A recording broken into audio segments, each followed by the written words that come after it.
রাসূলুল্লাহ সাল্লাল্লাহু আলাইহি ওয়াসাল্লাম সারাদিনে কত কাজ করতেন? তাহাজ্জুদ পড়তেন, শেষ রাত্রে উঠতেন, রাতের এক অংশ ঘুমাতেন, আরেক অংশ উঠতেন, উঠে তাহাজ্জুদের নামাজ পড়তেন, লম্বা কেরাত, মানে এক রাকাতে প্রায় 4 পারা কোরআন তেলাওয়াত করেছেন। এক রাকাতে 4 পারা। আমরা তো 4টা আয়াত পড়লেই একদম তাড়াতাড়ি রুকু করতে হবে, দাঁড়ায় থাকতে পারতেছি না। তাই নামাজ তো ডিজিটাল, এখন যুগের সাথে সাথে নামাজও কি ডিজিটাল। অনেক মসজিদে নামাজ পড়লে মনে হয় ইমাম সাহেব পেশাব পায়খানা চাপ নিয়ে নামাজ পড়াচ্ছে মনে হয়, তাড়াতাড়ি নামাজ শেষ করতে পারলে বাঁচে। আবার দেখা যায় মাঝে মাঝে যে নামাজ মানুষ পড়াচ্ছে, পড়তেছে না, মানে নামাজ পড়ানোর দায়িত্ব সে পালন করছে, নামাজ নিজে পড়তেছে না। তো এই ডিজিটাল নামাজ না, নবী সাল্লাল্লাহু আলাইহি ওয়াসাল্লাম এক রাকাতে 4 পারা কোরআন তেলাওয়াত করেছেন, প্রায় 4.5 পারা তাহাজ্জুদের নামাজে। তখনই তো গিয়ে পা ফুলবে। এই যে পা ফুলতো, এমনি এমনি পা ফোলে? কতক্ষণ দাঁড়ায় থাকলে একটা মানুষের পা ফোলে? তো নবী সাল্লাল্লাহু আলাইহি ওয়াসাল্লামের পা ফুলে যেত, পা মোবারক ফুলে যেত। লম্বা সালাত পড়তেন, সালাতের পরে আবার কিছুক্ষণ ডান কাতে শুয়ে থাকতেন সুন্নত পড়ে। বেলাল রাদিয়াল্লাহু আনহু এসে ডাক দিতেন, তিনি গিয়ে মসজিদে নববীতে নামাজ পড়াতেন। ফজরের নামাজও হতো লম্বা, কেরাত হতো লম্বা। নামাজের পরে আবার সাহাবীদের সাথে কথাবার্তা বলতেন, দ্বীনি বিষয়ে মোজাকারা করতেন। তারপরে ইশরাকের নামাজ পড়তেন, চাশতের নামাজ পড়তেন, পরিবারের দেখাশোনা করতেন, দিন প্রচার করতেন, রুজি রুটির ব্যাপার ছিল। এই সারাদিন যে এতগুলো কাজ তিনি করতেন, একদিনে একটা মানুষ এত কাজ করতে পারে? তো নবী সাল্লাল্লাহু আলাইহি ওয়াসাল্লামের জীবনের বরকত আমার জীবনের বরকত কি সমান? তাহলে বলেন, বরকত কি আমি চাক্ষুষ জ্ঞান দিয়ে প্রমাণ করতে পারবো? এরকম অনেক বিষয় আছে ইসলামে যেটা চাক্ষুষ জ্ঞান দিয়ে প্রমাণ করা যায় না। কবরের আযাব দেখেছেন? কেউ কি প্রমাণ করতে পারবে? আপনি কি ফেরেশতাকে দেখেছেন যারা এখন এখানে ঘিরে রেখেছে জায়গাটা? এই জায়গাটা কি ফেরেশতারা ঘিরে রাখে নাই? আল্লাহ রাসূল কি সেই কথা বলেন নাই? কিন্তু আমরা কি প্রমাণ করতে পারবো এখন? আপনি চাক্ষুষ জ্ঞান দিয়ে পারবেন না। কবরের আযাব প্রমাণ করতে পারবেন না। স্বপ্ন মাঝে মাঝে দেখেন, সত্য হয় কি হয় না? মুমিনের স্বপ্ন সত্যি হবে কি হবে না? আখিরুজ জামানে মুমিনের স্বপ্ন বেশি বেশি সত্য হবে। তো সত্য স্বপ্নের কি ব্যাখ্যা দিবেন? কোনো ব্যাখ্যা নাই। আপনি কি জান্নাত জাহান্নাম দেখেছেন? দেখেন নাই। মিজান পুলসিরাত দেখেছেন? রূহ, আপনার শরীরে একটা রূহ আছে, আত্মা, এটা কি দেখেছেন? এখন এই যে বিষয়গুলো দেখা যায় না, আধ্যাত্মিকত্ব, বারাকা, আল্লাহর নূর, কবরের আযাব, পরকাল, ফেরেশতা, জিনজাতি, তো এগুলোকে আমরা তো বাহ্যিক জ্ঞান দিয়ে ব্যাখ্যা করতে পারবো না। পারবো? তাই বলে কি এগুলোর অস্তিত্ব নাই? বলেন, এগুলোর অস্তিত্ব আছে কি নাই? যদি এগুলোর অস্তিত্ব কেউ বিজ্ঞান দিয়ে প্রমাণ করতে চায়, পারবে? যুক্তি দিয়ে প্রমাণ করতে চাইলে পারবে? কোনো দর্শন দিয়ে প্রমাণ করতে চাইলে পারবে?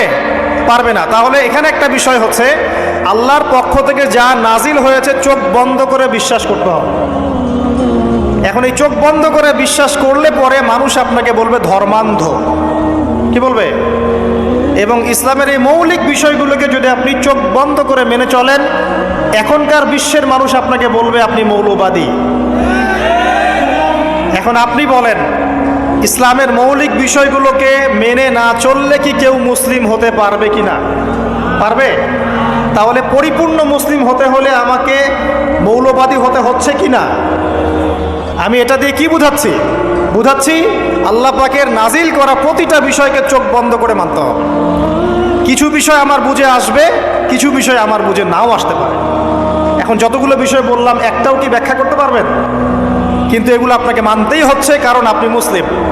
আল্লাহ বলেছেন, রাসূল বলেছেন, আমি মেনেছি। এখন আমার জ্ঞান কি আল্লাহ এবং তার রাসূলের জ্ঞানের চেয়ে বেশি না কম? এই পুরো মহাবিশ্ব যিনি পরিচালনা করছেন, তার জ্ঞান বেশি না আমার জ্ঞান বেশি? এই পুরো মহাবিশ্বের শত কোটি গ্যালাক্সি আছে, এক একটা গ্যালাক্সিতে হাজার হাজার সৌরজগৎ আছে। এরকম শত সহস্র গ্যালাক্সি নিয়ে একটা আসমান গঠিত হয়। এরকম 7টা মহাদেশ আছে, 7টা মহাবিশ্ব আছে। এই 7 মহাবিশ্বের উপরে আছে কুরসি, ওয়াসিআ কুরসিয়ুহুস সামাওয়াতি ওয়াল আরদ। তার উপরে আছে মহাসাগর, যার গভীরতা 500 বছরের পথ। তার উপরে আছে আল্লাহ রাব্বুল আলামিনের আরশে আজিম। আর আল্লাহ রাব্বুল আলামিন এই আরশের উপর সমুন্নত। সেই মহান আল্লাহকে আমরা বলি আল্লাহু আকবার। কি বলি? এই যে আল্লাহু আকবারের মর্ম বুঝলেন? এখন এই বিশাল সত্তা আল্লাহু আকবার, আল্লাহ পাক সবচেয়ে বড়, এই সর্বোচ্চ সত্তার জ্ঞান বেশি না আমার জ্ঞান বেশি? তার পক্ষ থেকে যখন কোরআন এবং হাদিস নাজিল হচ্ছে, আমাকে তো চোখ বন্ধ করেই মানতে হবে, নাকি আমি যুক্তি দিব? হ্যাঁ, কিছু বিষয় আমার বুঝে আসবে, কিছু বিষয় আমার বুঝে নাও আসতে পারে। কিছু বিষয় আমি সায়েন্স দিয়ে প্রমাণ করতে পারবো, কিছু নাও পারতে পারি। কিছু আমি দর্শন দিয়ে প্রমাণ করতে পারবো, কিছু নাও পারতে পারি। যেগুলো পারছি না সেগুলো আমার বা আমাদের জ্ঞানের সীমাবদ্ধতা। কথা কি বুঝতে পারছেন? এটা আল্লাহ পাকের জ্ঞানের বা আল্লাহ পাকের ওহির কোনো ত্রুটি নয়। আল্লাহর ওহির কোনো ত্রুটি আছে? এটা আমার জ্ঞানের সীমাবদ্ধতা। আসেন সামনে যাই। যে কথাটা বলতে গিয়ে এদিকে আসলাম, দেখুন এমন অনেক বিষয় আছে যেগুলো আমরা খালি চোখে ব্যাখ্যা করতে পারবো না। আমরা যে যুগটাকে আইয়ামে জাহিলিয়াত বলছি, ওই যুগটাতে যে সমস্যাগুলো ছিল, যে পাপগুলো ছিল, সেগুলো এখনকার বিশ্বে আরও অনেক উঁচু লেভেলে বিরাজ করছে। যেমন এই যে আপনারা বললেন, একটা পাপ ছিল শিরক। সরাসরি মূর্তি পূজা বলছি না, আমরা বলছি কি শিরকের পাপ ছিল। ওই আইয়ামে জাহিলিয়াতের মানুষগুলো শিরকের পাপে নিমজ্জিত ছিল। তারা শুধু মূর্তির পূজাই করতো এমনটা নয়, তারা কবরেরও পূজা করত, তারা মৃত মানুষেরও পূজা করত, তারা কেউ কেউ নাস্তিকতায়ও বিশ্বাসী ছিল। সূরা মুমিনুন পড়লে দেখবেন তাদের মধ্যে একটা আকীদা ছিল, ইন হিয়া ইল্লা হায়াতুনা দুনিয়া নামুতু ওয়া নাহইয়া। কাফেররা বলতো যে আমরা এই পৃথিবীতে জন্মেছি, এখানেই আমরা জন্মাবো, এখানেই মারা যাব, ওয়া মা নাহনু বিমাবউসিন, আমাদেরকে পুনরুত্থিত করা হবে না। এই পরকালের কনসেপ্টে তারা বিশ্বাস করতো না। তো এরকমও লোক ছিল। শুধু যে লাত, ওজ্জা, হবল, মানাত এগুলোর পূজা করতো তাই নয় বিষয়টা। এখানে কবর পূজাও ছিল, এখানে আপনার মৃত মানুষের পূজাও ছিল, এখানে গাছপালা, চন্দ্র, সূর্য, নক্ষত্রের পূজাও ছিল, আবার নাস্তিকতাও ছিল। এক কথায় আইয়ামে জাহিলিয়াতের সবচেয়ে বড় পাপ ছিল শিরক। কথা কি বুঝতে পারছেন ভাই? আচ্ছা, না বুঝলে বলবেন, শেষে গিয়ে প্রশ্ন করবেন ইনশাআল্লাহ, সমস্যা নাই। তাহলে প্রথম যে পাপটার কথা বললাম সেটা কি? শিরক। এখন একটু এই 1400 বছর পরে চলে আসা, চলে এসে দেখেন এখনকার সমাজের দিকে তাকান, এখনকার মুসলিম রাষ্ট্রগুলোর দিকে তাকান, আর পুরো বিশ্বের দিকে তাকান। সবচেয়ে বড় সমস্যাটা কি বলেন? সবচেয়ে বড় সমস্যা কি শিরক নয়? আচ্ছা, মুসলিমরা কি এখন অনেকেই কবর পূজা করে না? মুসলিমদের মধ্যে অনেকেই দেখবেন যে মৃত মানুষের কাছে যাচ্ছে না, মৃত মানুষের কাছে সন্তান প্রার্থনা করে না, ওই যে ওখানে গিয়ে নজর মান্নত করছে না যে মৃত মানুষকে সন্তুষ্ট করলে আমার ভালো হবে, না হলে আমার কোনো ক্ষতি হয়ে যাবে, এটা মানুষ করছে না। মুসলিমদের মধ্যে বহু মানুষ আল্লাহর হালালকে হারাম করছে না, আল্লাহর হারামকে হালাল করে নিচ্ছে না, এটাও কিন্তু শিরক। আপনি কি জানেন যে আল্লাহর হালালকে হারাম করলে শিরক হয়? আল্লাহর হারামকে হালাল করলে শিরক হয়? সুদ হালাল না হারাম? না, সুদ তো ফরজ। সুদ হালাল না হারাম? সুদ তো এখনকার বিশ্বে ফরজ। সুদ ছাড়া এই বিশ্ব চলবে না। আপনি ঠিক বলছেন, কিন্তু সুদ ছাড়া এই বিশ্ব চলে না। যে কোনো কিছু করতে গেলে সুদ লাগবে। তো এখন যে সবাই এটাকে হালাল করে নিচ্ছে, এটা কি হচ্ছে? আল্লাহর হারামকে মানুষ হালাল করছে না? আচ্ছা বলেন, মদ হারাম না হালাল? বলেন। মদ তো ওয়াজিব নাকি? যুব সমাজে তো মদ না খেলে চলেই না। মদ খায় না এমন যুব সমাজের সংখ্যা বেশি, না খায় তার সংখ্যা বেশি? কয়টা ছেলে আছে স্মোক করে না? বলেন, কয়টা ছেলে দেখাতে পারবেন যারা স্মোক করে না? এখানে কারা কারা স্মোক করেন না? মাশাআল্লাহ, আলহামদুলিল্লাহ, মাশাআল্লাহ। হাত নামান, হাত নামান, হাত নামান। আল্লাহ পাক আপনাদের রক্তে এবং মাংসে বরকত দান করুন, দোয়া করি। যদি আপনি কোনো কমিউনিটির মধ্যে দেখাতে পারেন যে তারা মাদক থেকে দূরে আছে, তারা শুধুমাত্র ইসলামিক কমিউনিটি, অন্য কোনো কমিউনিটি না। যদি আপনি মাদক মুক্ত কোনো ক্যাম্পাস দেখাতে পারেন, সেটা হবে মাদ্রাসা। যদি পর্ন মুক্ত ক্যাম্পাস দেখাতে পারেন, দেখাতে হবে মাদ্রাসাকে। এখানে বিষয়টা হচ্ছে, যারা ইসলাম প্র্যাকটিস করে, কোরআন এবং সুন্নাহর বুঝ যাদের মধ্যে আছে, যাদের মধ্যে আল্লাহর ভয় আছে, এরা কখনো সুদ খাবে? এরা কি মদ খাইতে পারবে? পারবে না। ইনশাআল্লাহ আপনারা কি জিনা করতে পারবেন? আল্লাহ পাক আপনাদেরকে ঈমান আমলের উপর অটুট রাখুন, আমিন। যে কথাটা বলছি, কেউ যদি আল্লাহর হালালকে হারাম করে নেয়, আর কেউ যদি আল্লাহর হারামকে হালাল করে ফেলে, এটাকে কিন্তু শিরক বলা হয়। এই বিশ্বে কি এই সমস্যা নাই? বুঝেন না এই সমস্যা আছে কি নাই? আছে। সামনে আগান। এই বিশ্বের শিক্ষা ক্ষেত্রগুলো দেখবেন, এই শিক্ষা ক্ষেত্রগুলোর মধ্যে নাস্তিকতার শিক্ষা বাড়ছে না কমছে? বাড়ছে। এই বিশ্বের অর্থনীতি দেখবেন, অর্থনীতির মধ্যে শিরক বাড়ছে না কমছে? এখানে আপনাকে সুদ নিতে হচ্ছে, এখানে আপনাকে আল্লাহর নাজিলকৃত ইকোনমি বাদ দিয়ে পশ্চিমাদের নাজিলকৃত ইকোনমি বহন করতে হচ্ছে। এটাও এক প্রকার কুফরি। আরও সমস্যা আছে। এই বিশ্বের ওয়ার্ল্ড অ্যাফেয়ার্সের দিকে তাকাবেন, দেখবেন বিশ্বের কয়টা জায়গা আপনি আমাকে দেখাতে পারবেন যেখানে মুসলিমদের মধ্যেও আল্লাহ রাব্বুল আলামিনের নাজিলকৃত বিধান দিয়ে বিচার ফয়সালা হচ্ছে? কয়টা দেখাতে পারবেন? তো যেখানে আছে খুব স্বল্প পরিসরে। পুরো বিশ্বের অবস্থা আজকে এমন। পর্নোগ্রাফি হালাল না হারাম? পশ্চিমা সংস্কৃতির মধ্য দিয়ে এটা সারা বিশ্বে ছড়িয়ে দেওয়া হয়েছে। মানুষ এখন এটাকে available part of our life এটা মনে করছে, common part of our life. পর্দা হালাল না হারাম বলেন? পর্দা না করাটা হারাম না হালাল? আচ্ছা, এখন দেখেন মিডিয়া বলেন, প্রিন্ট মিডিয়া বলেন, ইলেকট্রনিক মিডিয়া বলেন, বিভিন্ন প্রযুক্তিগত উন্নয়নের মধ্য দিয়ে নগ্নতাকে প্রমোট করা হচ্ছে কি হচ্ছে না? বলেন হচ্ছে কি হচ্ছে না? এখন কি কাপড় খোলার দিকে মানুষ বেশি আগ্রহী না পরার দিকে? দেখবেন ইসলামের বুঝ যাদের মধ্যে নাই এরা কাপড় খুলতে যাচ্ছে এখন। আর আমি আপনাদেরকে বলি, আগের লেকচারগুলোতেও বলেছি, এই পুরো মহাবিশ্বে আমাদের বাবা আর মা আদম এবং হাওয়া আলাইহিস সালাম তাদের গা থেকে পোশাকটা খুলে ফেলেছিল কে জানেন? কে?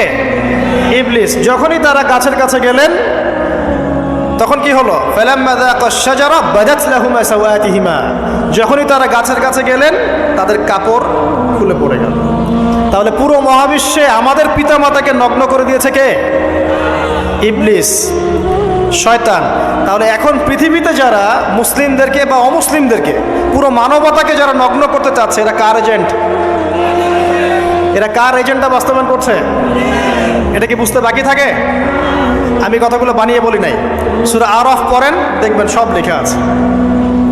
আসেন, এক কথায় বলতে চাচ্ছি, ওই সময়কার যে শিরকটা শুধুমাত্র মক্কায় সীমাবদ্ধ ছিল, এখনকার শিরকটা গ্লোবালাইজেশন হয়েছে, পুরো দেশে দেশে দেশে শিরক ছড়িয়ে পড়েছে। আসেন, ওই সময় আরেকটা বড় পাপ ছিল, যেটা এই যে এক ভাই বলল, সেটা হলো রিবা। রিবা, রিবা মানে কি? সুদ। রিবা মানে সুদ জানেন তো? আর সুদ তো ফরজ নাকি ভাই? আচ্ছা, এমন কোনো গ্রাম নাই বাংলাদেশে যেখানে সুদ নাই, আর বিশ্বের এমন কোনো দেশ নাই যেখানে সুদ নাই। আর এই যুগের কথাই নবী সাল্লাল্লাহু আলাইহি ওয়াসাল্লাম হয়তো বা বলেছিলেন, আল্লাহু আ'লাম, আল্লাহ ভালো জানেন, যে এমন একটা যুগ আসবে যে যুগে ম্যাক্সিমামই সুদখোর হবে। যে ব্যক্তি সুদের ছিটাফোঁটা, মানে সুদের পাপ থেকে বেঁচে থাকতে চাইবে, ওর গায়েও গিয়ে সুদের ছিটাফোঁটা গিয়ে লাগবে। এটা সেই যুগ না? আপনি বুঝতে পারছেন না হয়তো, এটা সেই যুগ।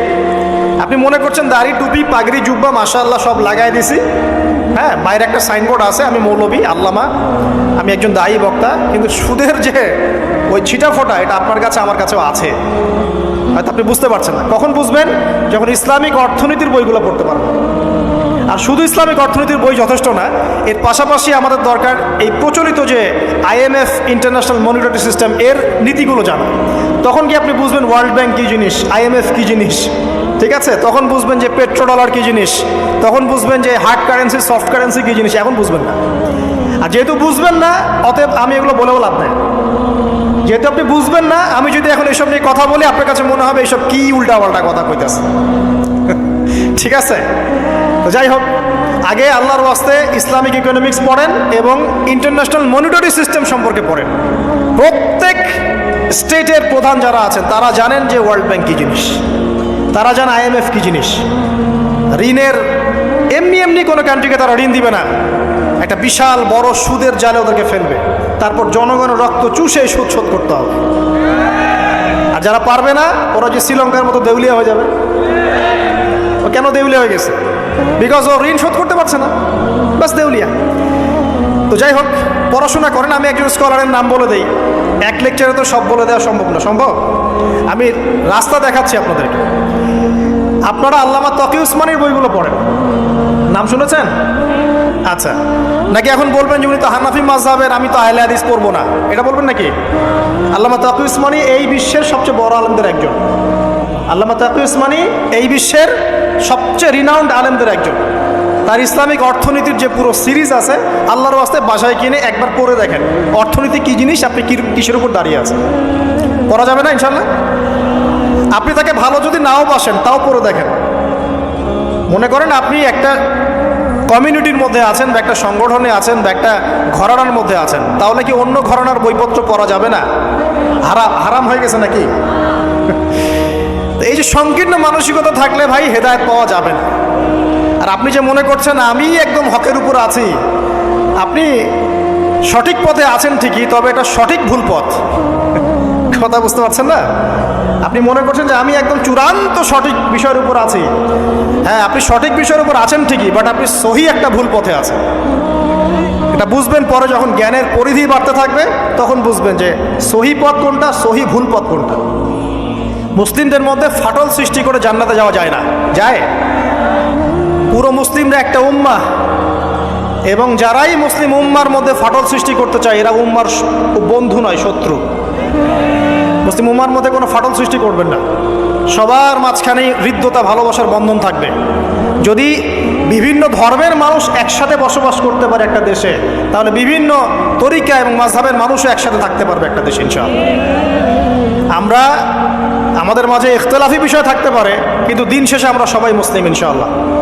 দিন শেষে ইসলামের জন্য দাঁড়াতে হলে দল, মত, মাযহাব, তরিকা নির্বিশেষে সবাই একসাথে দাঁড়াবে ইনশাআল্লাহ।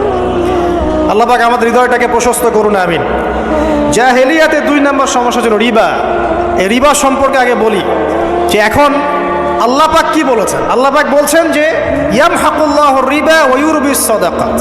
আপনি যদি দান সদকা করেন, যাকাত দেন, যাকাত ভিত্তিক অর্থনীতি চালু করেন, আল্লাহ পাক আপনার সম্পদকে বাড়িয়ে দিবেন ইনশাআল্লাহ।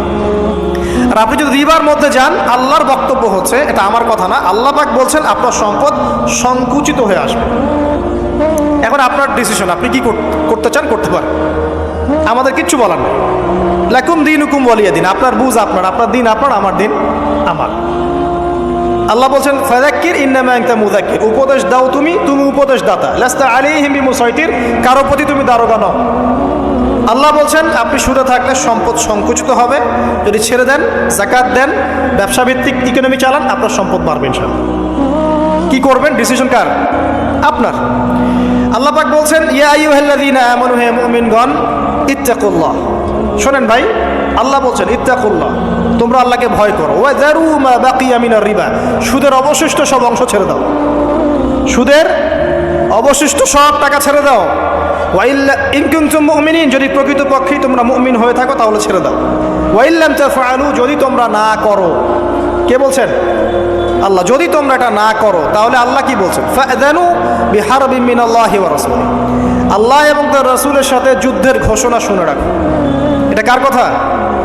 এখন আপনি যদি চান আল্লাহর পক্ষে যুদ্ধ করতে পারেন, আপনি চাইলে আল্লাহ এবং তার রাসূলের বিপক্ষেও যুদ্ধ করতে পারেন। আপনাকে কি বাধা দিবে? দিবে না। ডিসিশন কার? ডিসিশন আপনার। নবী সাল্লাল্লাহু আলাইহি ওয়াসাল্লাম আরো বলেছেন যে, আপনারা জানেন হাদিসটা, নতুন কোন হাদিস বলছি না, আপনারা জানেন, প্রত্যেক আলেম জানেন, প্রত্যেক মাযহাবের ইমাম জানেন। কি সেটা? যে সুদের পাপের 70 বা 73টা শাখা আছে। কয়টা? 73 বা 70টা শাখা আছে। তার সবচেয়ে নিম্ন শাখা হচ্ছে নিজের মাকে বিয়ে করা।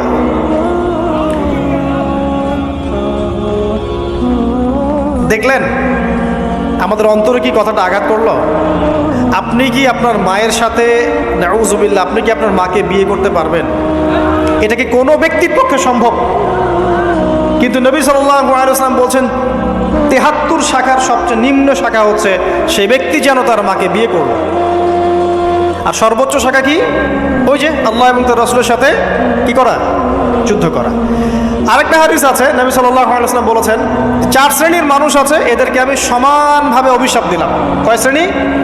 4 শ্রেণী। জাস্ট শুনে রাখেন হাদিসগুলা। আমি জানি এই বিশ্বে আপনি এই হাদিসগুলোর উপর ইমপ্লিমেন্টেশনে যেতে পারবেন না, এটা আমি বুঝি, কিন্তু আকীদা ঠিক থাকতে কি কোনো সমস্যা আছে? একটা মানুষ পাপ করে, জেনে করে যে হ্যাঁ আমি জানি এই কাজটা খারাপ, ঠিক আছে। আরেকটা মানুষ মনে করে না এটা করলেও হয়, না করলেও হয়, কোনো সমস্যা নেই। আরেকটা মানুষ মনে করে যে না, আমি একটা ডাহা পাপ করছি, এটা থেকে বেঁচে থাকা আমার উচিত ছিল কিন্তু আমি পারছি না। আর একজন পাপ করছে যে আমি মানি না এসব বিধান টিধান, যা ভালো মনে হবে দুনিয়ার জন্য করব। একজন মানুষ যে জানে যে এটা খারাপ কাজ কিন্তু বাধ্য হয়ে সে করতে হচ্ছে, সে ব্যক্তি তো ওর চেয়ে কিছুটা হলেও উত্তম নাকি যে ব্যক্তি দেধারসে পাপ করছে। আচ্ছা, ওই যে এক ছেলে বলেছিল আমাদেরকে মেসেজ করে যে আমি একটা মেয়েকে খুব ভালোবাসি হুজুর, তাকে বিয়ে করতে চাই, এখন ওই মেয়ের বাসার লোকজন রাজি হচ্ছেন। তো এই ছেলের মধ্যে কি চেতনাটা কি, সে প্রেম করছে ঠিকই, হারাম অ্যাফেয়ার্সে আছে ঠিকই, কিন্তু সে তাকে বিয়ে করতে চায়, ওটা হালাল করতে চায়। আর এক ছেলে মেসেজ করছে, সে বলছে যে আমি এরকম জেনায় লিপ্ত ছিলাম, এখন আমি কি করব, আমি কি ওগুলো ছেড়ে দিয়ে ফিরে আসব নাকি আমি ওই মেয়ের সাথেই যেন অব্যাহত রাখবো? কি এই দুই ব্যক্তি কি সমান? সমান না। এটাই বোঝাচ্ছি আপনাদেরকে। দেখুন, 4 শ্রেণীর মানুষের কথা নবীজি বলেছেন। এক শ্রেণী হচ্ছে সেই ব্যক্তি যে নিজে সুদ খায়। কারা কারা খাই? এবার হাত উঠান, কারা কারা খান? আলহামদুলিল্লাহ।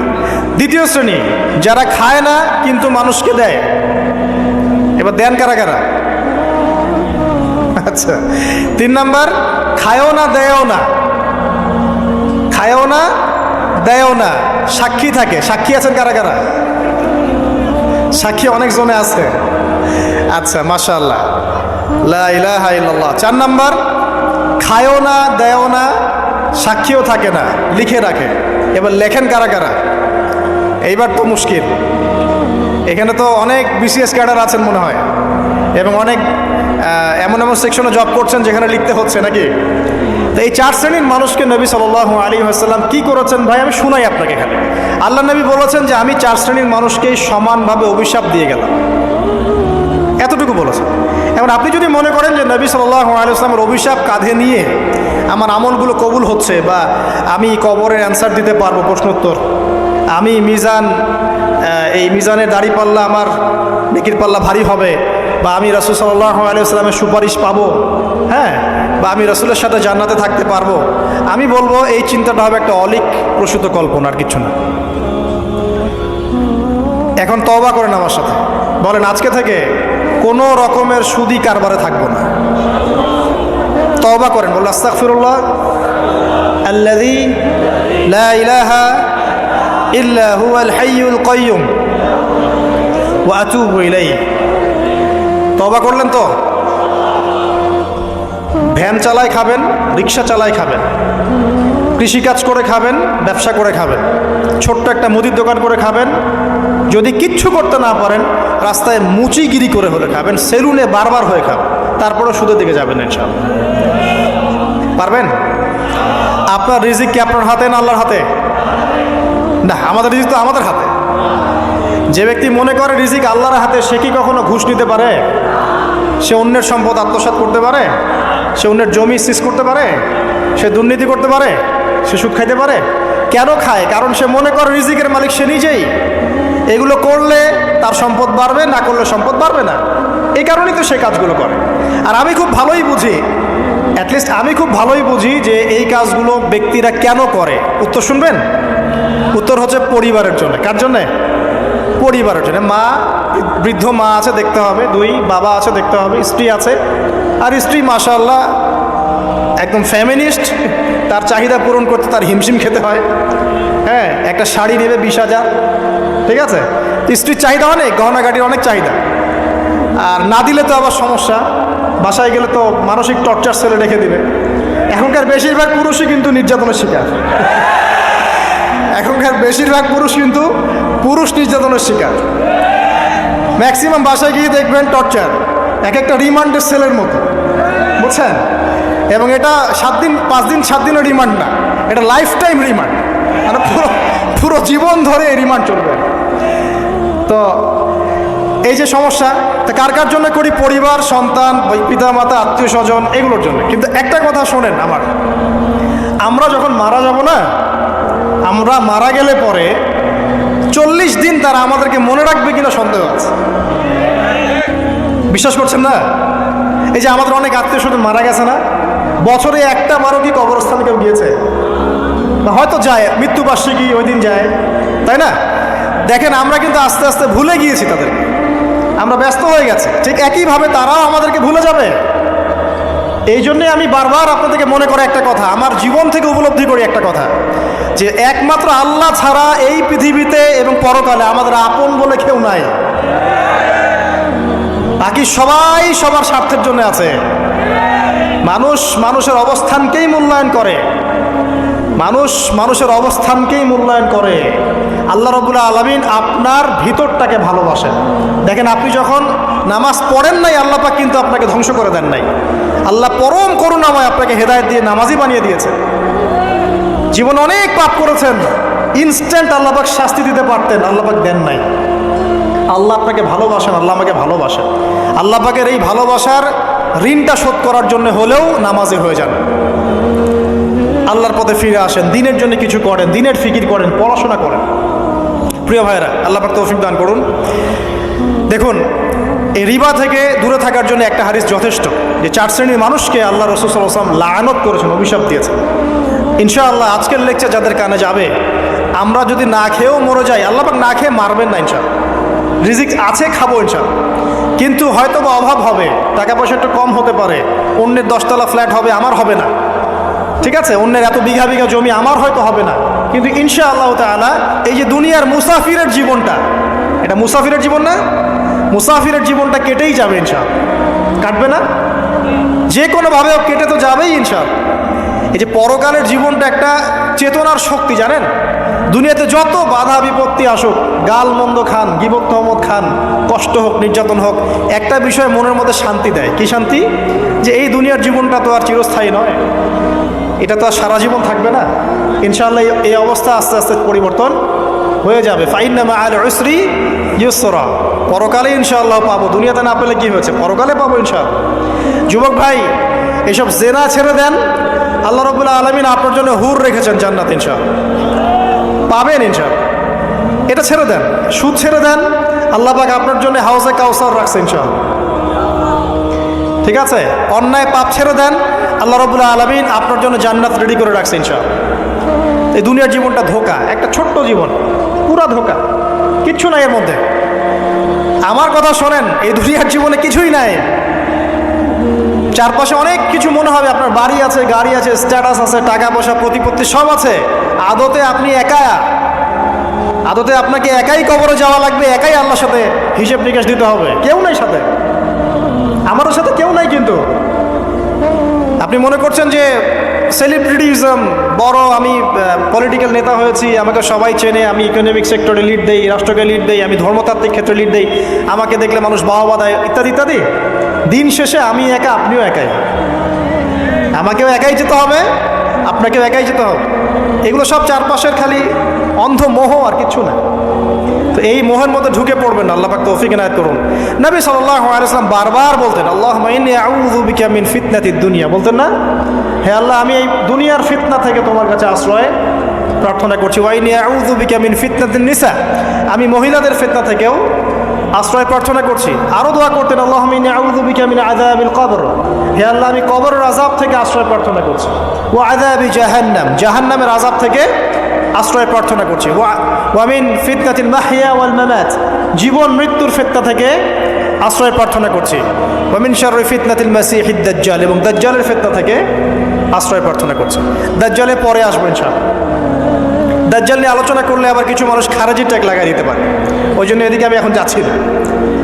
হ্যাঁ, সামনে আসি। তো রিবার বিষয়টা বলছিলাম। আইয়ামে জাহিলিয়াতের যে সেই রিবা এখনকার বিশ্বে আছে কি নাই বলেন? ওই সময় না হয় মক্কায় ছিল, এখন কি সারা বিশ্বব্যাপী নাই? বিশ্বের কোনো কান্ট্রি রিবা মুক্ত না, বিশ্বের কোনো দেশ রিবা থেকে মুক্ত থাকতে পারবে না, এই বিশ্ব পরিচালনা যারা করছে ওদের আন্ডারে থাকলে। কখন হবে বিশ্ব রিবা মুক্ত? একদিন বিশ্ব রিবা মুক্ত হবে ইনশাআল্লাহ। একদিন না একদিন এই বিশ্বটা সুদমুক্ত হবে ইনশাআল্লাহ তাআলা।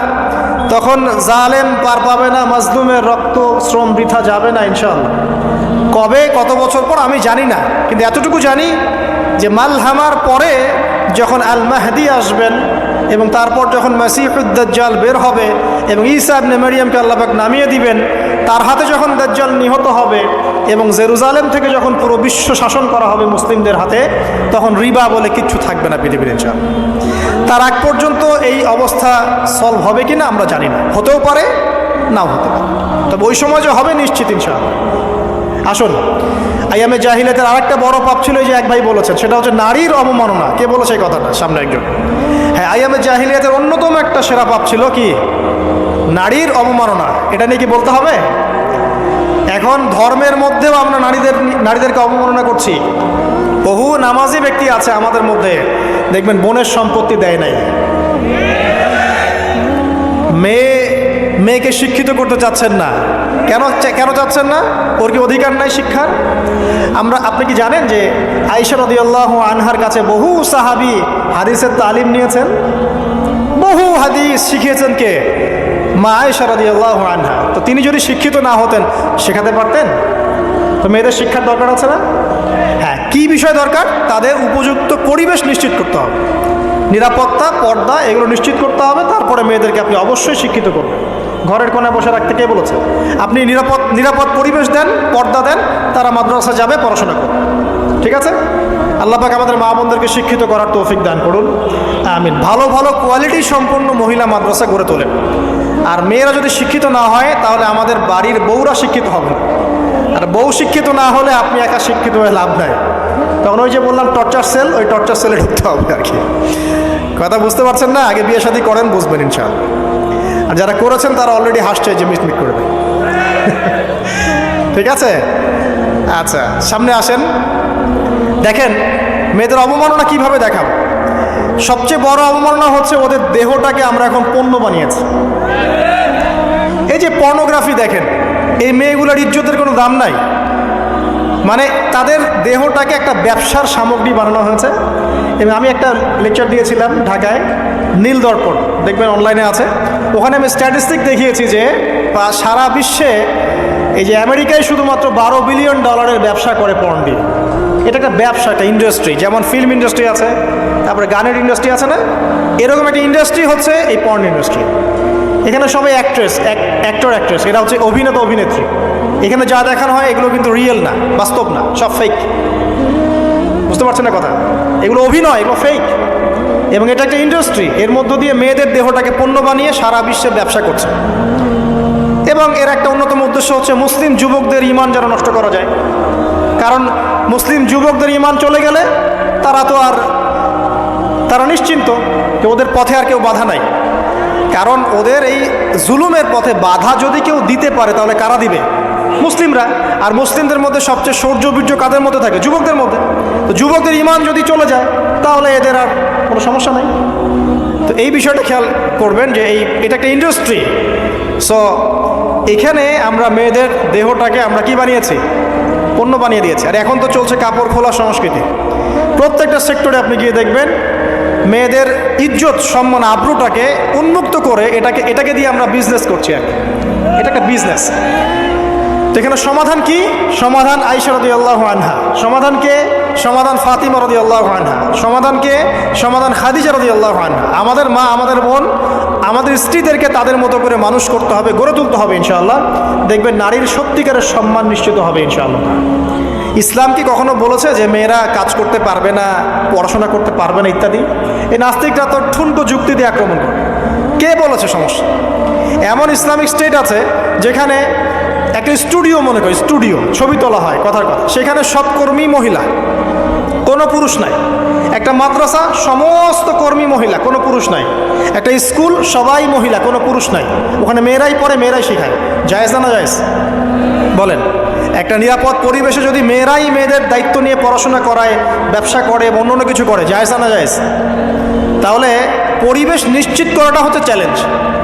ইসলাম বলছে না যে আপনি তাকে একদম অজ্ঞ করে রেখে ঘরের কোণে ফেলায় রেখে দেন, তাকে আপনি পড়াশোনাও শিখাবেন না, সম্পত্তির অধিকারও দিবেন না, কিছুই না। এগুলো ইসলাম কখনো বলেনি। বলেছে? আরে বোকা মানুষ!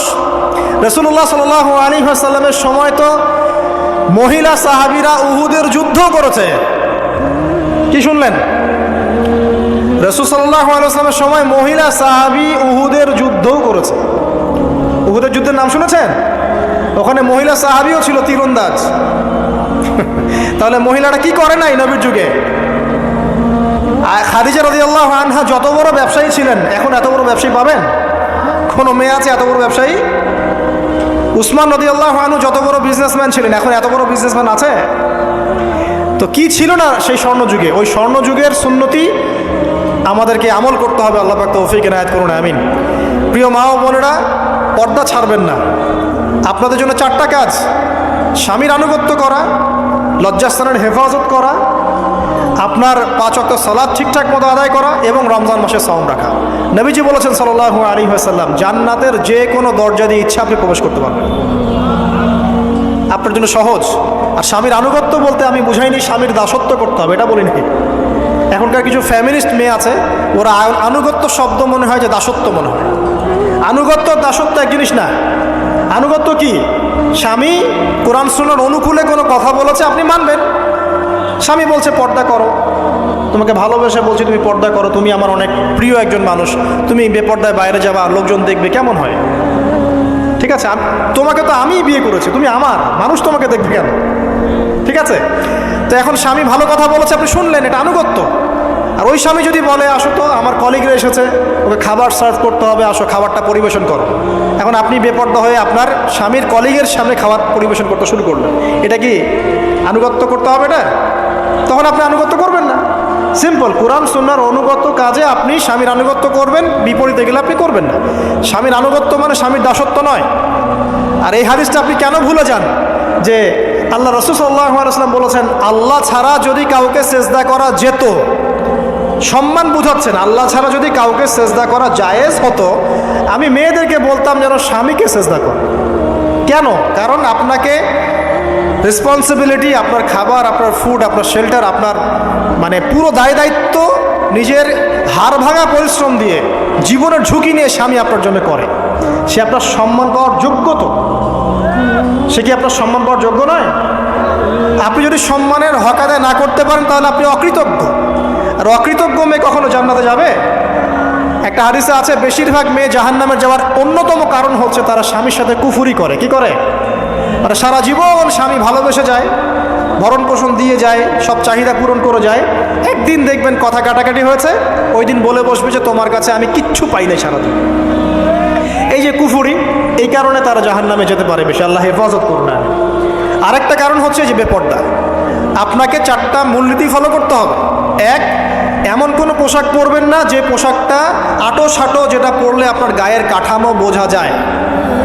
এটা বোরখা হলেও পরা যাবে না। আমি কি বুঝাতে পারছি? ডিজিটাল বোরখা দেখেন নাই? দেখছেন? মাশাআল্লাহ। আর কারা কারা দেখছেন?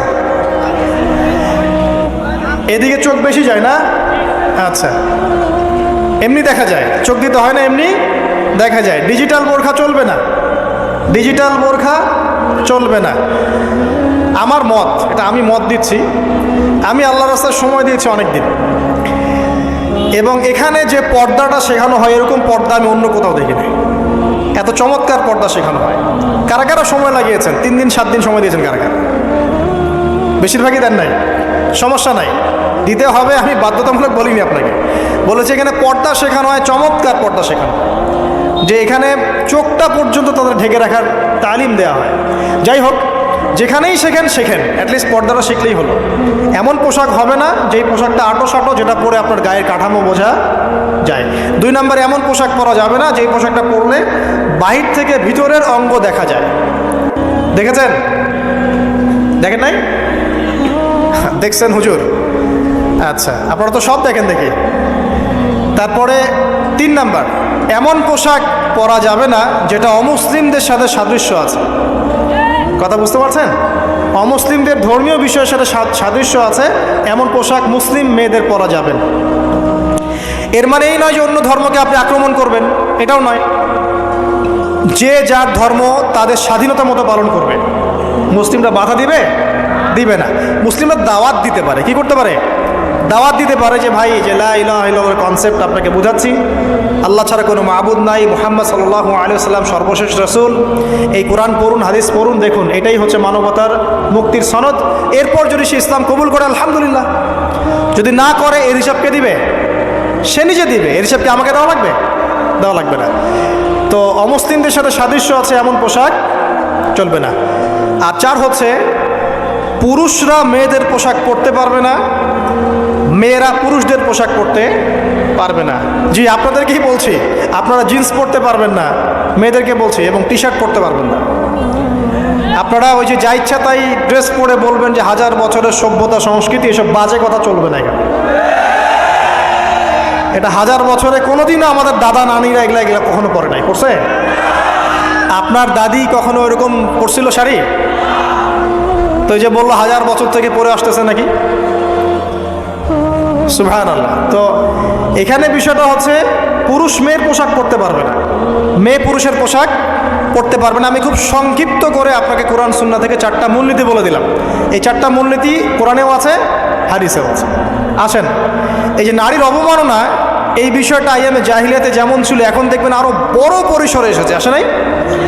এই যে ফ্যাশন শো, দেহের প্রদর্শনী, বিভিন্ন ফিল্মস দেখবেন, ফিল্ম ইন্ডাস্ট্রিজে দেখবেন, মিউজিকে দেখবেন, পর্নে দেখবেন, মেয়েদের দেহটাকে নিয়ে ব্যবসা করা হচ্ছে। আগে তো না হয় কন্যা সন্তান হলে জীবন্ত পুঁতে ফেলতো নাকি? এখন যদি গর্ভের বাচ্চা মেয়ে জানে, অনেকে আগেই মেরে ফেলে।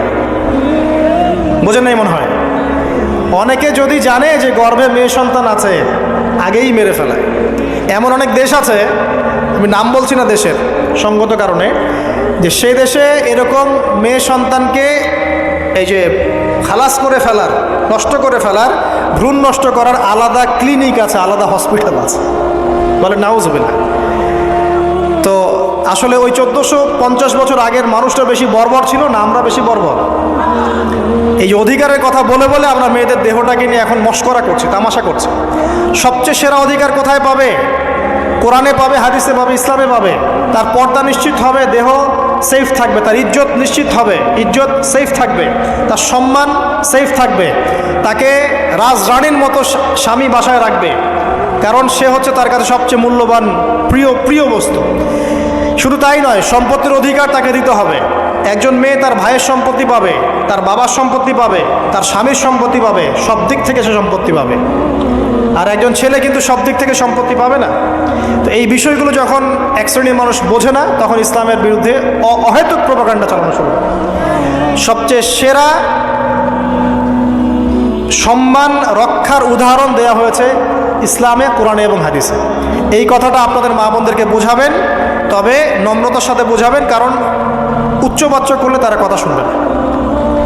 আর আল্লাহ রাসূল সাল্লাল্লাহু আলাইহি ওয়াসাল্লাম বলেছেন, কিছুটা বাঁকা হাড় দিয়ে তাদেরকে তৈরি করা হয়েছে। যদি আপনি শক্ত করে চাপ দিতে যান তাহলে ভেঙে যাবে, আর যদি আপনি ওই অবস্থায় ছেড়ে দেন তাহলে বাঁকাই থেকে যাবে। এখানে আপনাকে হিকমা অবলম্বন করতে হবে। আল্লাহ পাক তৌফিক দান করুন। একটা বিষয় বলছিলাম, ওই যে শিরকের পাপ এখন গ্লোবালাইজেশন হয়েছে না, ওই সুদের পাপ এখন গ্লোবালাইজেশন হয়েছে না। গ্লোবালাইজেশন বোঝেন? মানে বিশ্বায়ন, পুরো বিশ্বে ছড়িয়ে পড়েছে না। আর একটা হচ্ছে এই যে মেয়েদের অবমাননা, এটা সারা বিশ্বে ছড়িয়ে পড়ে নাই। আচ্ছা, আর দুটা বলবো, এরপর বলে আমি শেষের দিকে যাচ্ছি। আসেন, একটা হচ্ছে মাদক। আইয়ামে জাহিলিয়াতের অন্যতম সেরা পাপ ছিল কি? মাদক। ওই যে বলছেন জাহিলি যুগ, কেন বলছেন জাহিলি যুগ? বিকজ ওইখানে মাদক খেত মানুষ বেশি। এখন বলেন, ওখানে না হয় মক্কায় মাদক খেত মানুষ, এখন সারা বিশ্বে মাদক ছড়িয়ে পড়ে নাই? বেশি না কম? এখন এই যে নতুন নতুন মাদক আসছে, ইয়াবা, আরও নাকি কি আসছে নতুন নতুন, আমরা নামও জানি না। এই যে গাঁজার নাম জানি, ফেন্সিডিলের নাম জানি, আর কি আছে? হিরোইন বলেন, আর দু একটা, আফিম, আর কি আছে? হ্যাঁ, রেন্ডি। সুবহানাল্লাহ, এই নামও কখনো শুনি নাই আমি। আচ্ছা শোনেন, বিষয়টা হচ্ছে, দেখুন এই বিষয়টা কি হালাল না হারাম? আচ্ছা, এটাকে যদি আমরা হালাল করে নেই তাহলে কি হবে? কুফরি হবে না শিরক হবে? শিরক কুফর দুটোই হচ্ছে। কিন্তু এখন মক্কার কিছু মানুষ মাদক খেয়েছে বুঝলাম, আল্লাহ রাব্বুল আলামিন ধাপে ধাপে এখান থেকে বের করেছেন। প্রথমে বলেছেন মদ খেয়ে নামাজের ধার কাছে যেও না। হ্যাঁ, তারপরে বলেছেন এই যে মাদকে কিছুটা উপকার আছে কিন্তু বেশি ক্ষতি। তারপর বলেছেন খেয়ে নামাজের কাছে যেও না। তারপর ধাপে ধাপে শেষের দিকে এসে আল্লাহ পাক বলেছেন যে এটাকে ছেড়ে দাও। সূরা মাইদায় পড়ে দেখেন, এটা শয়তানের কাজ। তখন সাহাবায়ে কেরাম রাদিয়াল্লাহু আনহুম পুরোপুরি মাদক থেকে নিজেদেরকে মুক্ত করলেন। এরপরে কি কখনো তারা মাদক ছুঁয়েও দেখেছেন? বরং মাদকদ্রব্য সেবন করলে 40টা লাঠি বেত্রাঘাত করতে হয় ইসলামিক শাস্তি। কয়টা লাঠি? আর ওমর রাদিয়াল্লাহু আনহুর সময়ে 40 লাঠিকে বাড়িয়ে 80 লাঠি করা হয়েছে। কত লাঠি? 80 লাঠি। কিন্তু আরও একটা পাপের শাস্তি আছে, বলবো?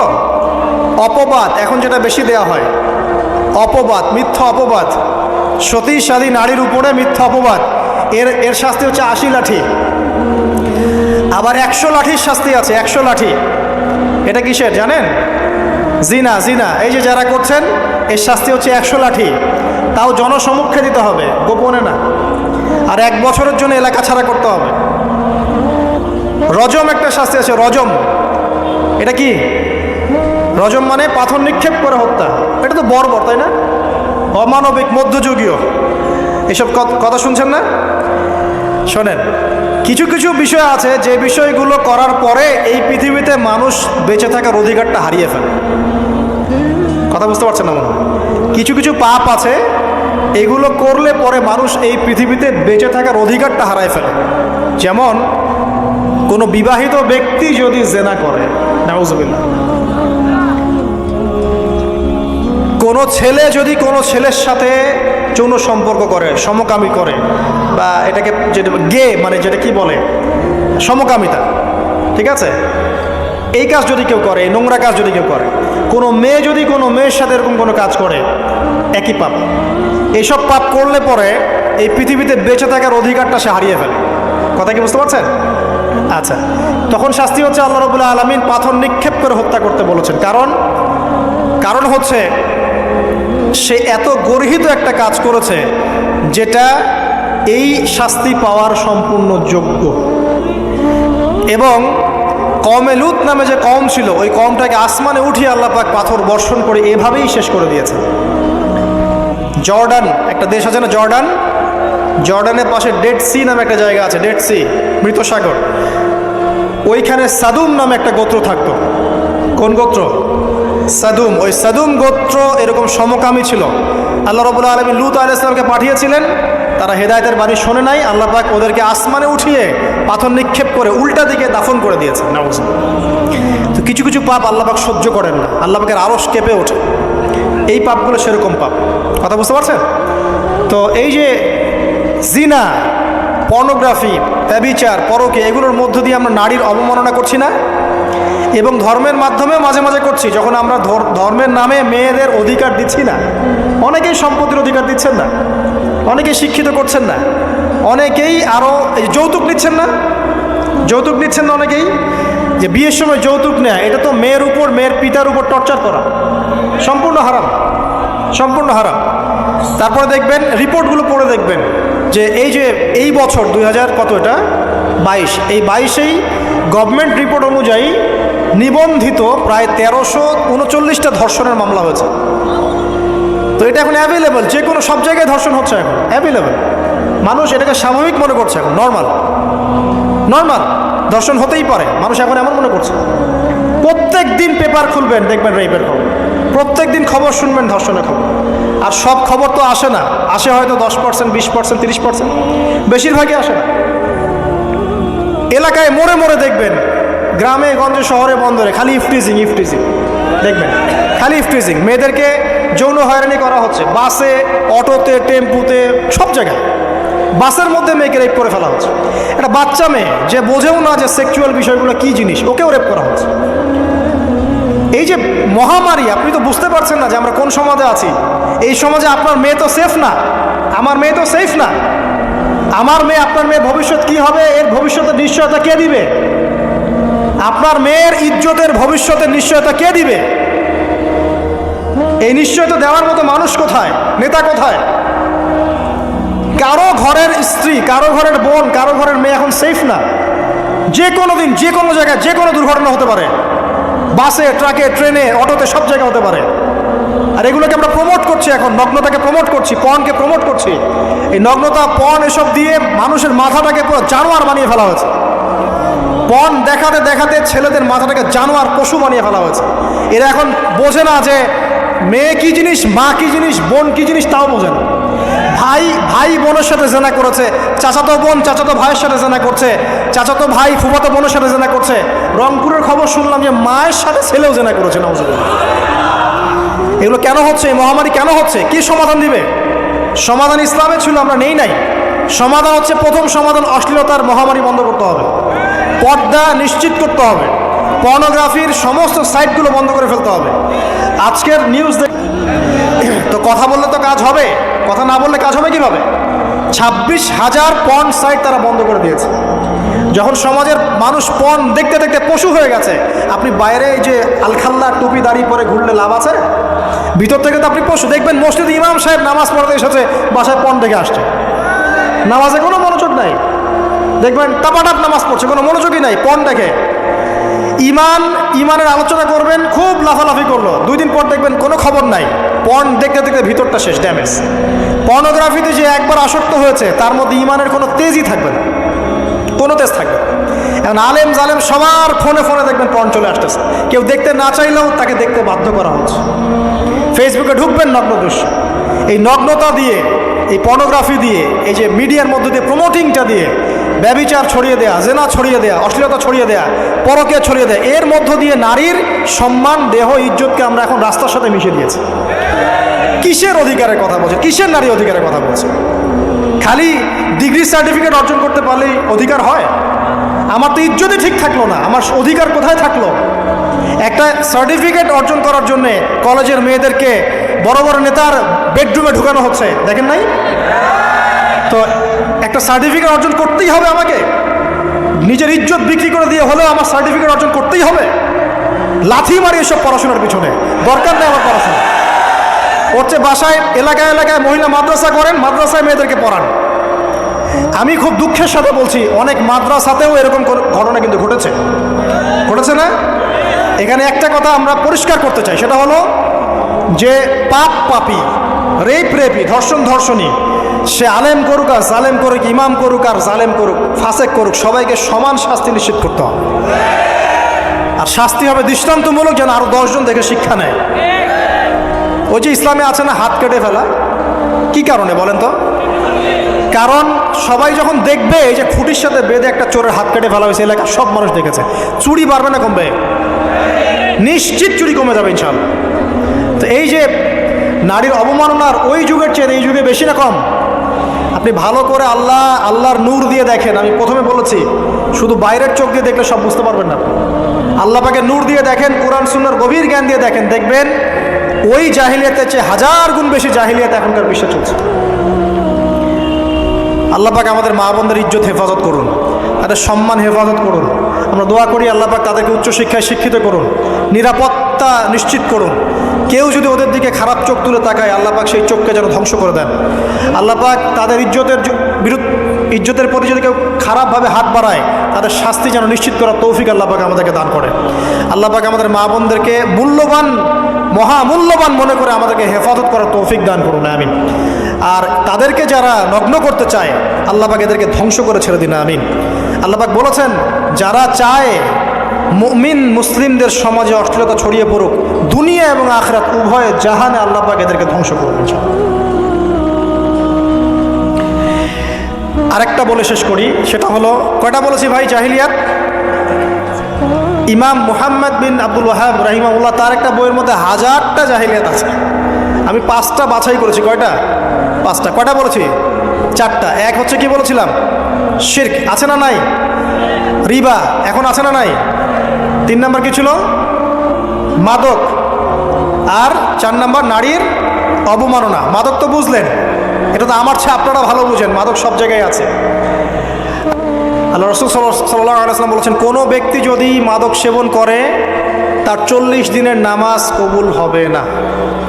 সে যদি আবার তওবা করে ফিরে আসে, আল্লাহ পাক মাফ করে দিবেন ইনশাআল্লাহ। যদি আবারও মাদক খায়, আবার 40 দিনের নামাজ কবুল হবে না। তারপর যদি আবার তওবা করে, আবার আল্লাহ মাফ করে দিবেন ইনশাআল্লাহ। তারপর যদি আবার মাদক খায়, আবার 40 দিনের নামাজ কবুল হবে না। তারপর যদি আবার তওবা করে, আবার আল্লাহ মাফ করে দেবেন। তারপরে যদি আবার মাদক খায়, তখন আল্লাহ রাব্বুল আলামিন তাকে তিনাতুল খাবাল পান করেন।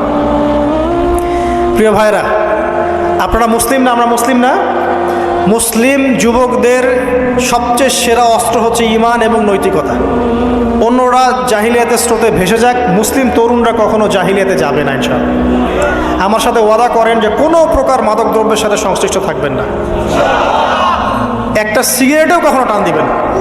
কারণ সিগারেটটা কি, সিগারেট আপনাকে আস্তে আস্তে অন্য মাদকের দিকে নিয়ে যাবে। সিগারেট খাওয়া শিখেছিস, এখন গাঁজাও খা, গাঁজা খাওয়া শিখলে এখন ওটা খা, ওটা খা, এই করতে থাকবে। এক পর্যায়ে আপনি এখান থেকে আর বের হতে পারবেন না। এখানে আপনার দেহের ক্ষতি, আপনার মস্তিষ্কের ক্ষতি, আপনার পরিবারের ক্ষতি, এমন আপনি যদি পরবর্তীতে গিয়ে পরিবার গঠন করতে চান, আপনি সুখী পরিবারও গঠন করতে পারবেন না, কারণ ভিতর থেকে আপনি নিজেকে শেষ করে ফেলেছেন। দুইটা ভয়ঙ্কর পাপের কথা বলে দেই। এই দুইটা পাপে যারা আসক্ত হয়ে আছে, তারা তওবা করে ফিরে আসলে পরেও সারা জীবন তাদেরকে এটা সাফার করতে হবে। কথা বুঝতে পারছেন না? তওবা করে ফিরে এসেছেন মনে করেন, তারপরেও আপনাকে সারা জীবন এই পাপের ফলটা ভোগ করতে হবে। এক, মাদকদ্রব্য দীর্ঘদিন সেবন করেছেন, তওবা করেছেন, ফিরে এসেছেন, আল্লাহ হয়তো মাফ করে দিয়েছেন, আল্লাহ পাক মাফ করে দিয়েছেন, বাট আপনি আপনার দেহের যে ক্ষতিটা করে ফেলেছেন এটা পোষাতে পারবেন না। এক নাম্বার। দুই, তখন আপনি যদি বিয়ে করেন, আপনি স্ত্রীকে সন্তুষ্ট করতে পারবেন না। হ্যাঁ।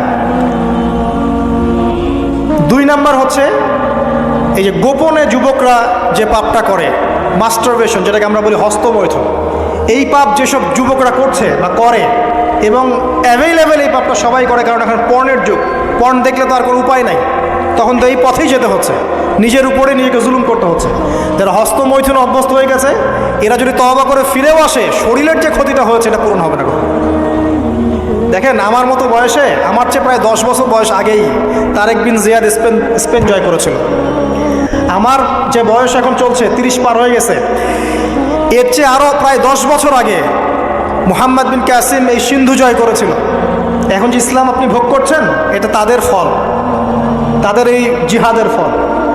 তো এখন আমাদের এই যে 20 বছর 30 বছরের যুব সমাজের দিকে তাকায় দেখেন, একবার তাকায় দেখেন, চেহারাগুলো একটু দেখেন, চেহারা দেখেন, এক একটা চেহারা দেখেন, চেহারায় নূর নাই, নষ্ট হয়ে গেছে, নামাজ নাই, চোখগুলো বসে যাচ্ছে, কারণ সারা রাত জেগে থাকছে।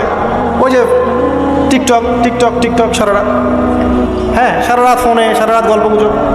রাত্রেবেলা দেখবেন, রাত্রেবেলা শহর যেন জীবিত হচ্ছে, রাত্রেবেলা ক্যারাম খেলে, রাত্রে লুডু খেলে, রাত্রে এটা করে, রাত্রে সে, সারাদিন ঘুম, সারাটা দিন ঘুম। আপনি কি জানেন সারা রাত কে জেগে থাকে, সারা রাত কে ঘুমায়, আর সারা দিন কে জেগে থাকে?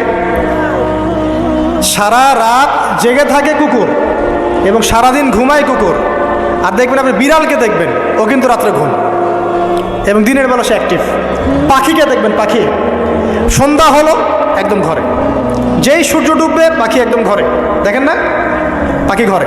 আর যেই ফজর হবে পাখি বের হয়ে গেল। আর আল্লাহ রাসূল সাল্লাল্লাহু আলাইহি ওয়াসাল্লাম হয়তো বা এই কারণেই, আল্লাহ ভালো জানেন, তিনি বলেছেন এমন কিছু মানুষ জান্নাতে যাবে যাদের মনটা হবে পাখির মতো। সুবহানাল্লাহ। দেখেন পাখি কি করে, একদম সন্ধ্যা হলো ঘরে ঢুকে গেল, যেই ফজর হবে একদম ফজরের আগে আগে সে বের হয়ে গেল।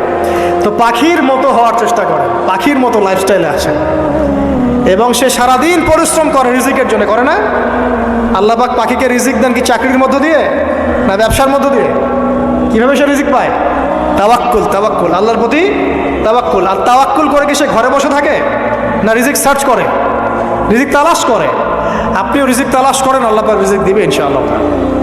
প্রিয় যুবক ভাইরা, আল্লাহর ওয়াস্তে তওবা করেন। যারা যারা মাদকদ্রব্যের সাথে সংশ্লিষ্ট আছেন বা থাকার সম্ভাবনাও ছিল, এর ধার কাছেও যাবেন না। ওয়াদা করছেন তো? এবং গোপন পাপে লিপ্ত হবেন না, গোপন পাপে লিপ্ত হবেন না। আপনি যৌবনকে ধরে রাখেন, ইনশাল্লাহ দেখবেন আপনি সারা জীবন এনজয় করতে পারবেন ইনশাল্লাহ। কিন্তু যদি এখন নিজেকে শেষ করে ফেলেন, এখন নিজেকে শেষ করে ফেললে আপনি বিয়ে করলে পরেও দেখবেন আপনি পস্তাচ্ছেন। ওই যে কলিকাতা হারবালে যেতে হবে, মডার্ন হারবালে দৌড় দিতে হবে। আর সব হারবাল টারবাল খেয়ে লাভ হয় না। কারণ কি? কারণ আল্লাহ প্রদত্ত যে নেয়ামত সেটা আপনি নষ্ট করে ফেলেছেন, এখন এইটা আর আপনি ক্ষতিপূরণ দিতে পারবেন। অতএব জীবনটাকে সিরিয়াসলি নেন। মুসলিম তরুণ যুবকদেরকে উদ্দেশ্যে বলছি যে আপনারা কায়িক পরিশ্রম করেন, কায়িক পরিশ্রম করেন। 5 ওয়াক্ত সালাতটা আল্লাহর ওয়াস্তে নামাজে মসজিদে এসে পড়েন। বেশি কিছু করতে বলছি না ভাই, আমার কথা শোনেন, বেশি কিছু করতে বলছি না। আল্লাহর ওয়াস্তে 5 ওয়াক্ত নামাজটা মসজিদে পড়েন, পারবেন না? আচ্ছা, ডেইলি 10টা পৃষ্ঠা করে কোরআন তেলাওয়াত করেন, পারবেন? আল্লাহ তৌফিক দান করুন। ডেইলি 2-4 টাকা করে সদকা করেন, পারবেন? আচ্ছা, প্রত্যেক দিন কিছু দাওয়াতি কাজ করেন, আমর বিল মারুফ, সৎ কাজের আদেশ করবেন, নাহি আনিল মুনকার, অসৎ কাজে নিষেধ করবেন, পারা যাবে ইনশাআল্লাহ। আপনি হালাল রিজিকের একটা সন্ধান খোঁজার চেষ্টা করেন, পারবেন ইনশাআল্লাহ। পড়াশোনায় নিজেকে ব্যস্ত রাখেন, লেখাপড়ায় নিজেকে ব্যস্ত রাখেন। যদি এর পাশে আপনি সময় পান, আমি বলবো আপনি খেলাধুলা করেন। যদি সময় কিছু বের করতে পারেন, কায়িক কিছু পরিশ্রম করেন, প্রয়োজনে কিছু কসরত করেন, জিম করেন, খেলাধুলা করেন, তারপরেও পড়নে যায় না, তারপরেও গার্লফ্রেন্ডের পিছনে সময় নষ্ট করেন না, তারপরেও যে টিকটক, ফেসবুক, ইউটিউব নিয়ে পড়ে থাকেন, ওগুলোর চেয়ে খেলাধুলা করা অনেক ভালো আছে। অ্যাটলিস্ট আপনি ফিজিক্যালি ফিট থাকবেন। অনেকে বলতে পারে যে এটা না করলে হয়, এটা বাজে কাজ, সময় নষ্ট। আমি মনে করি এখনকার যুবকরা যেসব পথে সময় নষ্ট করছে, এর চাইতে অ্যাটলিস্ট খেলাধুলা করলে ভালো ছিল। একটা সময় ছিল না, আজকে থেকে 10 বছর আগে প্রচুর খেলা হতো না? ক্রিকেট হতো, ফুটবল হতো, এই ব্যাডমিন্টন হতো শীতকালে, তাই না? খেলার লিপ্ত থাকলে কিন্তু আমাদের মধ্যে একটা হৃদ্যতা, একটা বন্ড তৈরি হতো, একটা বন্ড। আমরা অনেক টুর্নামেন্ট খেলতাম না? এখন দেখবেন কিচ্ছু নাই, সব বন্ধ, খালি ফোন, সারাদিন কি ফোন। এটা আরও কি ডেঞ্জারাস না? এভাবে তাদের ফিজিক্যাল বডিটা নষ্ট হচ্ছে, মেন্টাল স্ট্রেংথটাও নষ্ট হচ্ছে। এর চেয়ে বরং তারা যদি কোনো কসরত করে, এটা অনেক ভালো হবে, এটা আমার মত। এটা আমি কোরআন সুন্নাহ থেকে কোনো কথা বলছি না, আল্লাহ পাক বোঝার তৌফিক দেখ। শেষ কথা হলো যে আইয়ামে জাহিলিয়াতের আরেকটা নির্মম বর্বরতা ছিল হচ্ছে গোত্রীয় দ্বন্দ্ব। কি ছিল? গোত্রীয় দ্বন্দ্ব। এটাই দিয়ে আমি শেষ করছি।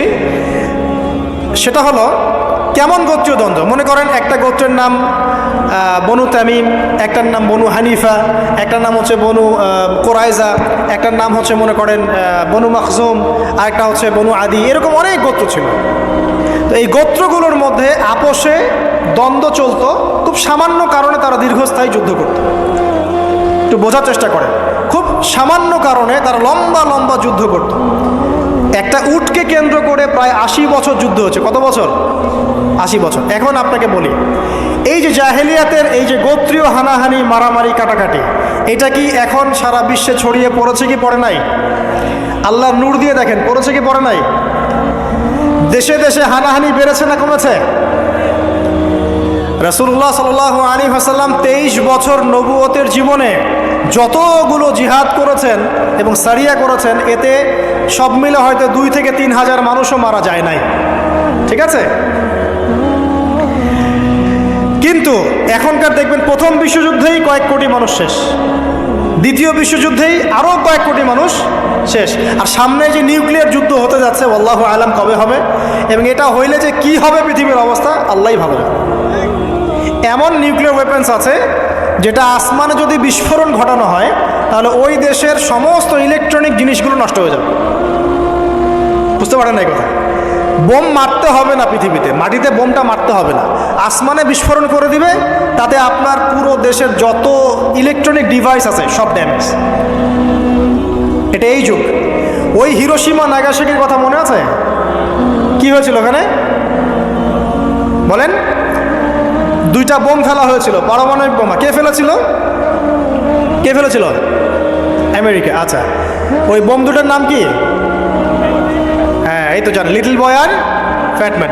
ওই 2টা বোম পড়ে যে কোটি কোটি মানুষ মারা গেল, এখন পর্যন্ত জাপানের মানুষ তার তেজস্ক্রিয়তায় ভোগে। এখনকার পারমাণবিক ওয়েপন্সগুলো তার চেয়ে অনেক অনেক অনেক বেশি শক্তিশালী, হাজার লক্ষ গুণ বেশি শক্তিশালী হতে পারে। রাশিয়ার কাছে এমন সুপারসনিক মিসাইলস আছে, নিউক্লিয়ার মিসাইলস, যেগুলো শব্দের গতিবেগের চাইতেও 10 গুণ বেশি যেতে পারে।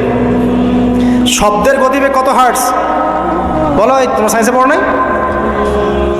তো এই শব্দের গতিবেগের চাইতেও 10 গুণ 20 গুণ বেশি যেতে পারবে কি একটা মিসাইল। মানে মিসাইল আবার আকাশ প্রতিরক্ষা ব্যবস্থা বলে একটা কথা আছে।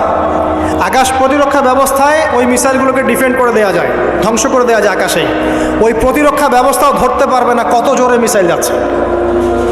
এবং সেই রাশিয়াকে উস্কে দিচ্ছে এখন পশ্চিমারা, ফেলো একটা বোম, ইউক্রেনে একটা বোম ফেলো খেলো। ও যদি একটা ফেলেই দেয়, তখন দেখবেন পশ্চিমারা সবাই মিলে আবার যুদ্ধে নেমে যাবে, পুরো ব্যাসাকার হয়ে যেতে পারে। আল্লাহু আলাম, আল্লাহ ভালো জানেন। তবে এটা সময়ের ব্যাপার মাত্র যে বিশ্বে একটা ভয়ঙ্কর প্রলয়কারী কিছু একটা হতে যাচ্ছে। বলবো যে ভবিষ্যৎবাণী করে বেড়াচ্ছে। ভবিষ্যৎবাণী করি নাই, আপনার বর্তমান সম্পর্কে জ্ঞান নাই বলেই বর্তমানকে আপনার ভবিষ্যৎ মনে হয়। বর্তমান সম্পর্কে আপনি অজ্ঞ বলেই বর্তমানের জ্ঞানটাকে আপনার কাছে ভবিষ্যৎ মনে হচ্ছে। বর্তমান সম্পর্কে জ্ঞান অর্জন করেন, দেখবেন সঠিক বুঝতে পারবেন। নিউক্লিয়ার যুদ্ধের দ্বার প্রান্তে। তো যেটা বলছিলাম যে এই যে গোত্রীয় হানাহানি দেখেন ছড়িয়ে পড়েছে, আর এই হানাহানিকে উস্কে দিচ্ছে কারা? এই হানাহানিকে উস্কে দিচ্ছে একটা শ্রেণী, তার নাম জায়নিস্ট মুভমেন্ট। তারা কি চায়? তারা চায় চীনকে তাইওয়ানের সাথে বিরোধ বাঁধিয়ে দিতে, তারা চায় বাংলাদেশের অভ্যন্তরে একটা ফাসাদ লাগিয়ে রাখতে, তারা চায় মিয়ানমারকে দিয়ে বাংলাদেশকে বিজি রাখতে, তারা চায় ইউক্রেনকে দিয়ে রাশিয়াকে বিজি রাখতে, তারা চায় ইসরায়েলকে দিয়ে প্যালেস্টাইনকে বিজি রাখতে। বিভিন্ন জায়গায় সব সেট করে রাখা হয়েছে আর কি।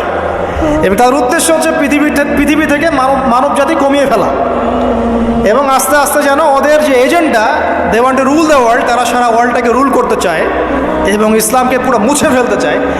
এবং ইসলাম শুধু না, ধর্মতাত্ত্বিক যে কোনো কনসেপ্ট আসলেই ওটাকে মুছে ফেলতে চায়।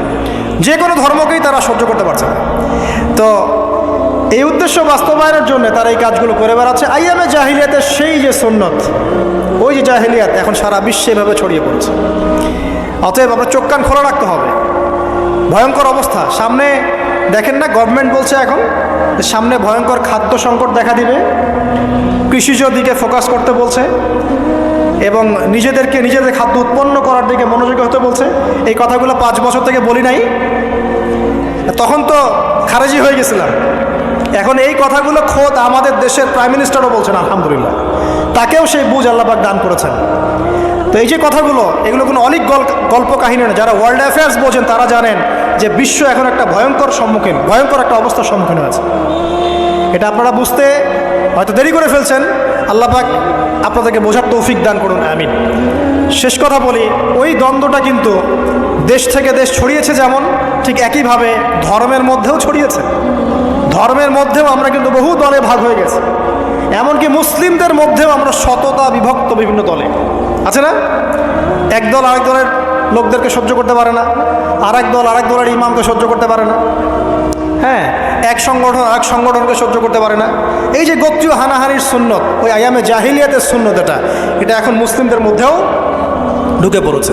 তো প্রিয় ভাইরা, দেখুন, আমি এক কথায় বোঝাতে চাইলাম যে জাহিলি যুগ আপনি যেটাকে বলছেন, আইয়ামে জাহিলিয়াত যেটাকে বলছেন, যে কারণে বলছেন, ওই কারণগুলো প্রত্যেকটা কারণ এখনকার বিশ্বে মজুদ আছে। শুধুমাত্র স্বল্প পরিসরে না, এখন বড় পরিসরে মজুদ আছে। অতএব আপনাকে যদি আইয়ামে জাহিলিয়াতুল আকবার বলে কোনো বিশ্বকে রিকগনাইজ করতে হয়, তাহলে এখনকার বিশ্বকে করতে হবে। অতএব এই ওয়ার্ল্ড অ্যাফেয়ার্সটাকে বোঝেন, জাহিলিয়াতটাকে বোঝেন। এই জাহিলিয়াত থেকে উত্তরণের জন্যে সমাধান কে দিয়েছিল বলেন? ইসলাম কি সমাধান দেয়নি? ইসলাম সমাধান দিয়েছে, কোরআন সমাধান দিয়েছে। রাসূলুল্লাহ সাল্লাল্লাহু আলাইহি ওয়াসাল্লাম 23 বছরের মধ্যেই সমস্ত জাহিলিয়াতকে দূর করে দিয়েছেন, দেন নাই? বলেন, 23 বছর পর কি মক্কায় শিরক ছিল? বলেন, 23 বছর পর কি মক্কায় সুদ ছিল? 23 বছর পর কি মক্কায় জেনা, এই যে আপনার ব্যভিচার, এই যে আপনার মাদক, এই যে গোত্রীয় হানাহানি, নারীর অবমাননা, এগুলো ছিল? তাহলে একজন মহামানব তিনি 23 বছরের মধ্যেই পুরো সমাজটাকে সংস্কার করে ফেললেন না? সেই রাসূল সাল্লাল্লাহু আলাইহি ওয়াসাল্লামের সুন্নত কি মরে গেছে? সেই আল্লাহ কি মরে গেছেন? নাউজুবিল্লাহ। সেই আল্লাহ পাকের নাজিলকৃত কোরআন এবং হাদিস কি মরে গেছে? তাহলে সেই আল্লাহ যদি জীবিত থাকেন, সেই রাসূলের আদর্শ যদি জীবিত থাকে এবং সেই কোরআন যদি এখনও মুসলিমদের হাতে থাকে, তাহলে এখনকার বিশ্বের জাহিলিয়াত আমরা ফেস করতে পারবো না? পারবো না ইনশাল্লাহ? পারবেন ইনশাল্লাহ? কি করবেন তাহলে? মোটা থেকে কয়েকটা কথা বলে শেষ করে দিই। 1 নাম্বার, প্রিয় ভাই, জ্ঞান অর্জন করেন, প্রচুর পড়াশোনা করেন। জ্ঞান অর্জনের ক্ষেত্রে সাম্প্রদায়িক হবেন না, এতটুকু নিব এতটুকু নিব না, এর থেকে নিব ওর থেকে নিব না, এমন হবে না। জ্ঞান যেখানে পাচ্ছেন নিতে থাকেন, আল্লাহ পাক আপনাকে নূর দিবে ইনশাআল্লাহ। আল্লাহ যখন আপনাকে নূর বা আলো দিবে তার পক্ষ থেকে, আপনি এমন কিছু দেখবেন যা অন্যরা দেখতে পারছে না। আপনি খিজির হয়ে যাবেন ইনশাআল্লাহ আলাইহিস সালাম। যে মুসা আলাইহিস সালাম বুঝতে পারছেন না কেন নৌকা ফুটা করছে, কেন বাচ্চাকে হত্যা করছে, আর কেন দেয়াল নির্মাণ করছে, কিন্তু খিজির আলাইহিস সালাম বুঝতে পারছেন কেন এগুলো করতে হচ্ছে। 2 নাম্বার, প্রিয় ভাই, আপনার হায়াতটাকে মূল্যায়ন করেন। আজকেই তওবা করে ফিরে আসেন, 5 ওয়াক্ত নামাজি হয়ে যান, সময় অপচয় বন্ধ করেন, যৌবনকালটাকে কাজে লাগান, সিরিয়াস হন, জীবনটার ব্যাপারে সিরিয়াস হন। জীবনটা কিন্তু হেলায় খেলার বিষয়।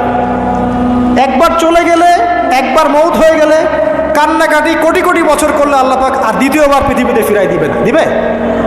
তো কি কারণে আমরা আমাদের সময়টাকে হেলায় নষ্ট করছি? সুযোগ আছে কোনো সুযোগ নাই। যেই কাজের পরকালীন কোনো ফায়দা নাই সেই কাজে আমি নাই, সোজা কথা বোঝেন? যেই কাজে পরকালের কোনো ফায়দা নাই সেখানে আমি নাই, এরকম আকীদা লাগবে।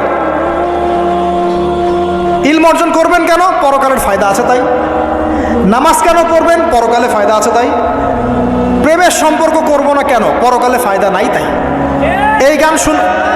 এই মিউজিক শুনবো না কেন? আমি পরকালে কোনো ফায়দা নাই তাই। আমি অহেতুক এসব টিকটকের পিছনে ঘুরবো না কেন? পরকালে কোনো ফায়দা নাই তাই। যে কাজ পরকালে ফায়দা দিবে আমি সেই কাজে আছি।